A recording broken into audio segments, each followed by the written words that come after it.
मैं पास्टर रवि रोशन बड़ाई।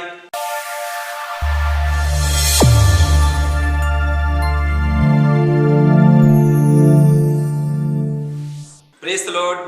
जय मसीह की। प्रभु यीशु मसीह के मधुर नाम में आपको अनुग्रह और शांति बहुत आयत से मिले। मैं पास्टर रवि रोशन बड़ाई। आज जब मैं बाइबल पढ़ रहा था तो परमेश्वर ने मुझे एक वचन के द्वारा आशीष दी और इसी वचन को मैं आपके बीच में रखना चाहूंगा। और ये वचन है फिलिपियों की पत्री और उसका चैप्टर 4 और उसके 19 पद में ऐसा लिखा हुआ है, मेरा परमेश्वर अपनी महिमा के धन के अनुसार जो महिमा सहित यीशु मसीह में है तुम्हारी हर एक घटी को पूरी करेगा। सचमुच पौलुस जो प्रभु यीशु मसीह का सेवक है और जिन्होंने नया नियम में 14 पत्रियां लिखी और बाइबल बताती है, वो इस बात को बताता और कहता है मेरा परमेश्वर मेरी हर एक घटी और कमी को पूरा करेगा। आज जिस हम देश में रहते हैं, संसार में रहते हैं, हमको और आपको बहुत सारी घटी और कमी हर दिन होती है।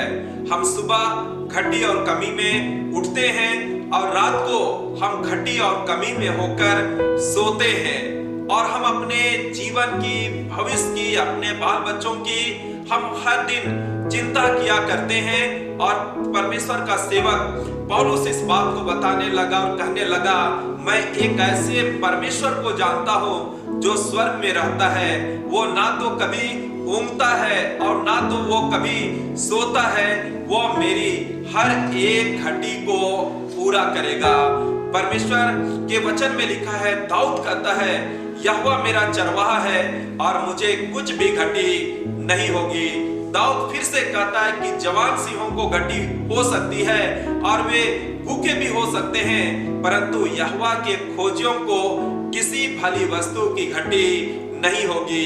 हम और आप कई बार जब हमारे पास घटी और कमी होती है तो हमारे दोस्त, हमारे रिश्तेदार, हमारे पड़ोसी हमसे दूर चले जाते हैं। कोई हमारे घर नहीं आना चाहता, कोई हमसे बात नहीं करना चाहता, सब लोग हमसे अपना मुंह मोड़ लेते हैं। पर बाइबल बताती हमारा परमेश्वर इस बात को बताता और कहता है संकट के दिन मुझे पुकार, मैं तुझे छुड़ाऊंगा और तू मेरी महिमा करने पाएगा।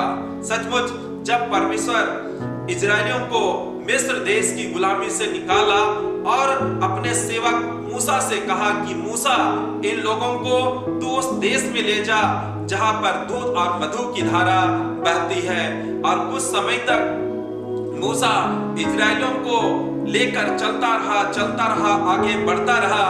पर बाइबल बताती है जब उन लोगों ने काफी दिनों से मीट नहीं खाया, मांस नहीं खाया, तो वो परमेश्वर पर और उसके सेवक पर कुड़कुड़ाने लगे, बड़बड़ाने लगे और वो गुस्सा में होकर पत्थर उठा लेते थे और कहते थे मूसा से कि हम तो मिस्र में मांस की हांडियों में बैठकर हम मनमाना खाना खाया करते थे, वहां पर हमें किसी चीज की घटी नहीं थी। हम तो वहां पर लहसुन और प्याज भरपूर मात्रा में खाया करते थे, पर तू हमें किस देश में ले जा रहा है जहां पर हमें कुछ नहीं मिलता है। आप जानते हैं परमेश्वर ने उनके लिए आकाश से मन्ना और बटेर खिलाया। परमेश्वर पिता ने स्वर्गदूतों का भोजन इजरायलियों को खिलाया और वे जीवन भर मन्ना और बटेर खाते रहे।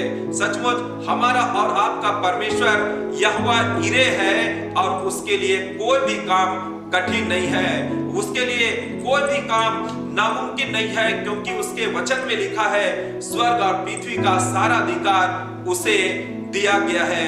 आज मैं बताना चाहूंगा और इस बात को मैं कहना चाहूंगा कि जब यीशु मसीह जब चेलों को और भारी भीड़ को जब परमेश्वर के वचन को जब सुना रहा था, 3 दिन तक सुनाता रहा, उनके साथ रहा।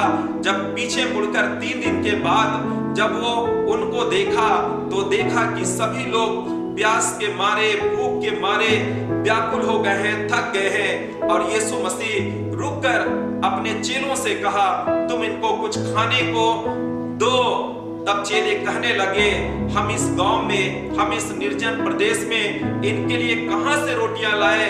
अगर हम इनके लिए 200 दिनार की भी रोटियां लाते हैं तो इनके लिए कम पड़ जाएगी।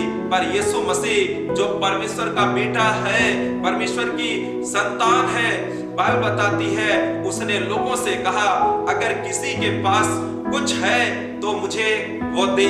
और बाइबल बताती है एक लड़के ने 5 रोटी और 2 मछली यीशु मसीह को दिया और यीशु मसीह स्वर्ग की ओर उठाया और धन्यवाद करते उस रोटी और मछली को तोड़ता गया और 5000 की भीड़ खाकर उसी 5 रोटी और 2 मछली से तृप्त भी हो गई और 12 टोकरे बच भी गए।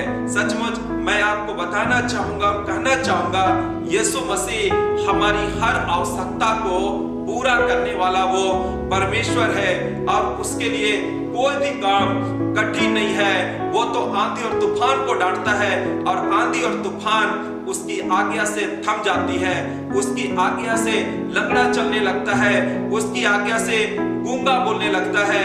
और परमेश्वर पिता चाहता है कि हम एक काम करें, हम परमेश्वर पिता में और उसके पुत्र यीशु मसीह में अगर हम बने रहेंगे तो हमारी हर घटी और कमी को वो पूरा करेगा। उसके वचन में लिखा है, वही तो मेरी लालसा को उत्तम पदार्थों से तृप्त करता है। और जब हम और आप उस हर घटी और कमी में परमेश्वर के साथ बने रहेंगे तो वो हमें ऐसी आशीष देगा जो ना तो आंखों ने देखी हो, जो ना तो कानों ने सुनी हो और जो ना कभी किसी के चित्त में आई हो। मेरी प्रार्थना है कि हर घटी और कमी हम सबके जीवन में आएंगे, पर हमें यीशु मसीह को हमेशा देखते रहने की हमें आवश्यकता है। परमेश्वर आपको बहुत आयत से इस वचन के द्वारा आशीष दे और परमेश्वर का अनुग्रह आपके जीवन पर और आपके पूरे परिवार पर बना रहे। परमेश्वर आपको बहुत आयत की आशीष दे। Praise the lord. जय मसीह की।